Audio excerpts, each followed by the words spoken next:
कहते हैं उस पेड़ पर कोई नहीं जाता, क्योंकि उसके ऊपर एक महल है, एक ऐसा महल जहां वक्त रुक जाता है। जो गया वहां कभी लौट कर नहीं आया।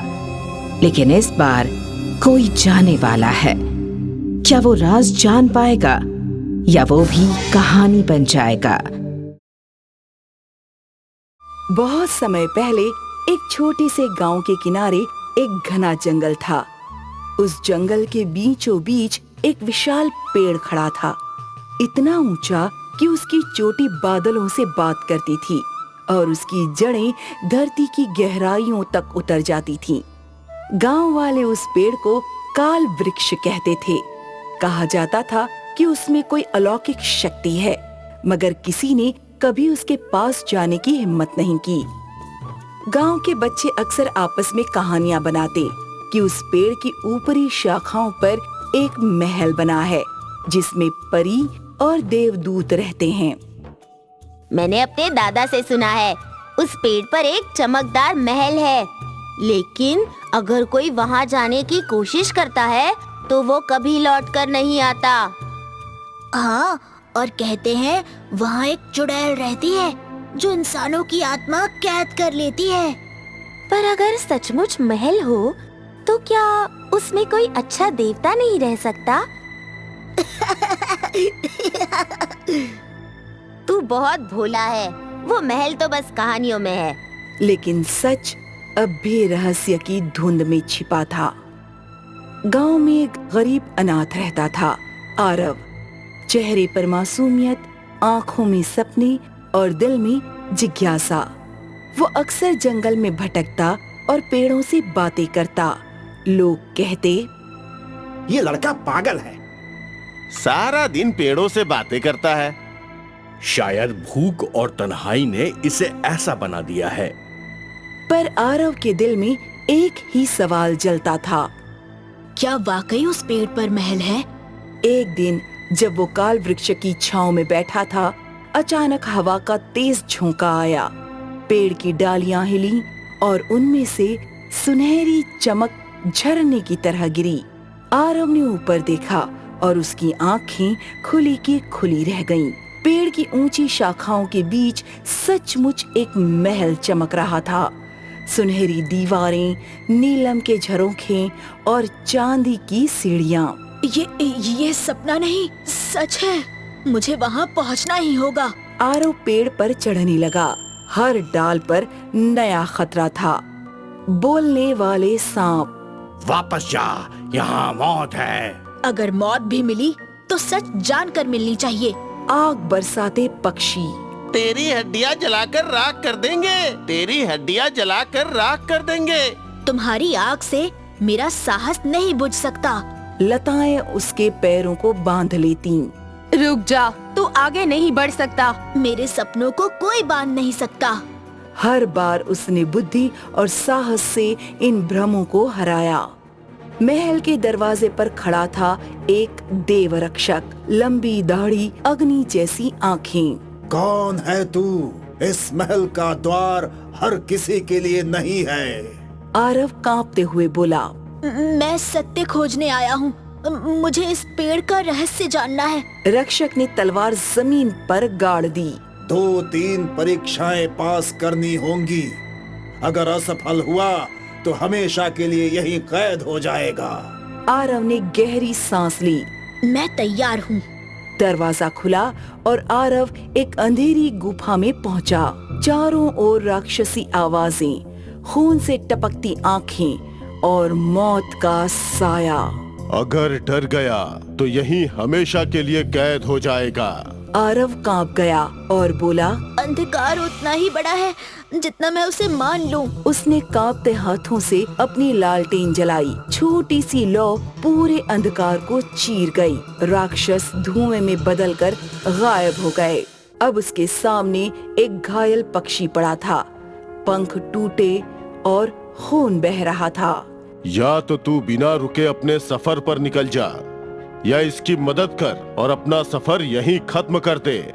आरव झुका, कपड़े का टुकड़ा फाड़कर पट्टी बांधी और उसे पानी पिलाया। पक्षी चमक उठा और देवदूत बनकर खड़ा हो गया। तुम्हारे दिल में दया है, यही असली ताकत है। आरव एक कक्ष में पहुंचा। वहाँ ढेरों सोना, चांदी और रत्न चमक रहे थे। ये सब तुम्हारे हैं, उठा लो और कभी गरीब मत रहना। आरव ने आंखें बंद की, फिर मुस्कुराकर बोला, अगर मैंने सब अपने लिए ले लिया तो दुनिया के लिए क्या बचेगा? मेरा खजाना मेरे सपने और मेरी सच्चाई है। रत्न पल भर में राख बन गए। अब महल के भीतर प्रवेश करता है। वहाँ 7 हॉल थे।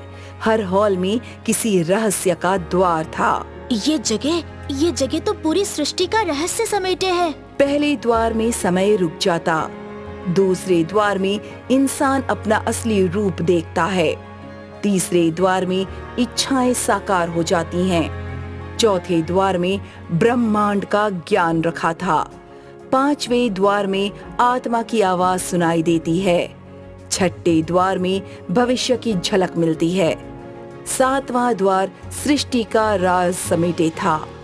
अचानक हवा में सुगंध फैली। सामने स्वर्गीय परी उतरी। उसकी आंखों में समुद्र सी गहराई थी और स्वर में वीणा की धुन।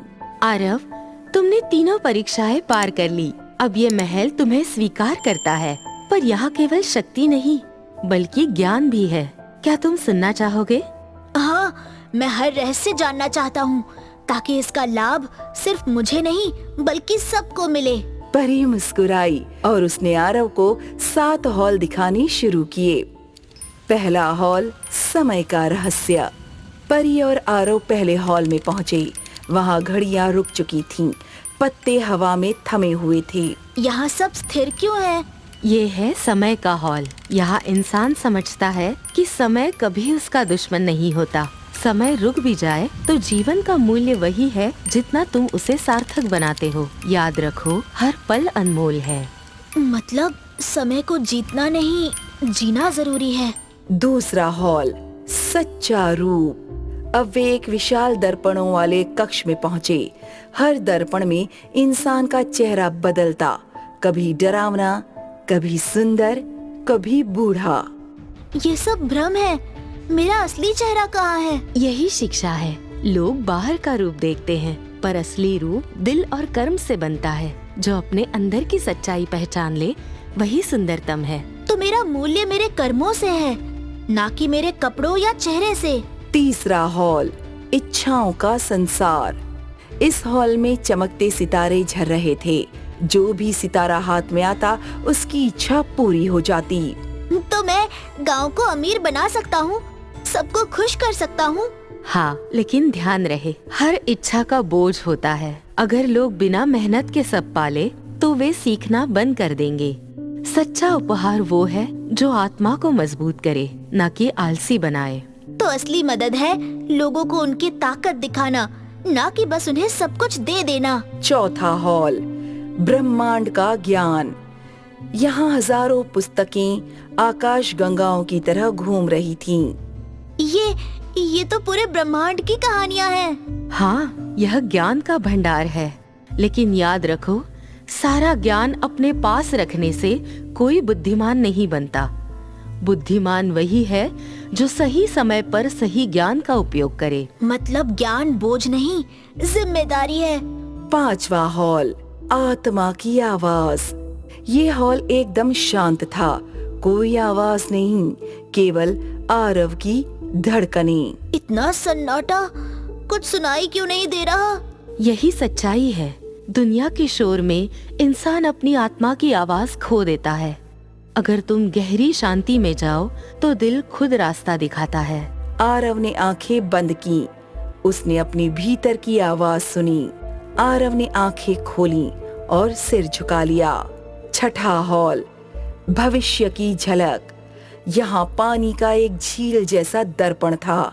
आरव ने उसमें झांका और देखा, गांव के बच्चे पढ़ रहे हैं, बीमार लोग ठीक हो रहे हैं और लोग मिलकर त्योहार मना रहे हैं। ये मेरा गांव है, सब खुश हैं। हाँ, क्योंकि तुमने त्याग और करुणा चुनी।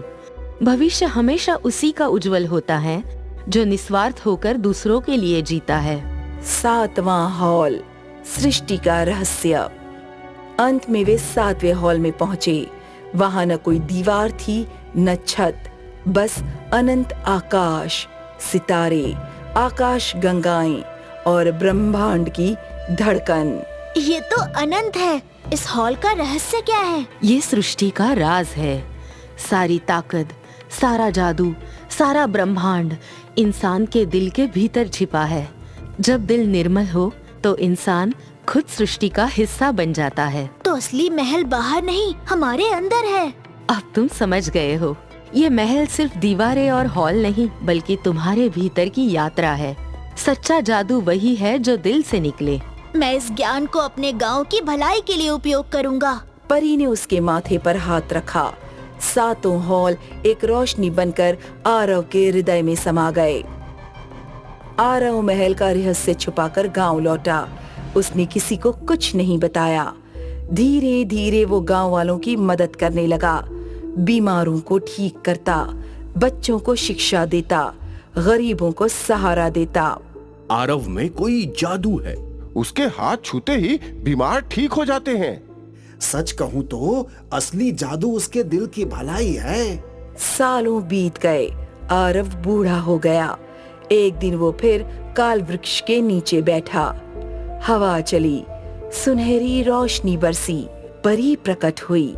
आरव, तुमने अपना जीवन त्याग और प्रेम में बिताया। अब ये महल सदा तुम्हारा है। आरव मुस्कुराया। सपना सच था और मेरी यात्रा पूरी हुई। उसने आंखें मूंदी और पेड़ की जड़ों में समा गया। महल आसमान में और ऊंचा उठ गया। आज भी कहा जाता है, अगर कोई निर्मल हृदय वाला इंसान काल वृक्ष के नीचे प्रार्थना करे तो उसे सपने में जादुई पेड़ पर महल दिखाई देता है। ये कहानी हमें सिखाती है कि असली शक्ति सोने चांदी में नहीं, बल्कि साहस, करुणा और त्याग में है। जो इन्हें अपनाता है वही अपने भीतर महल बना लेता है।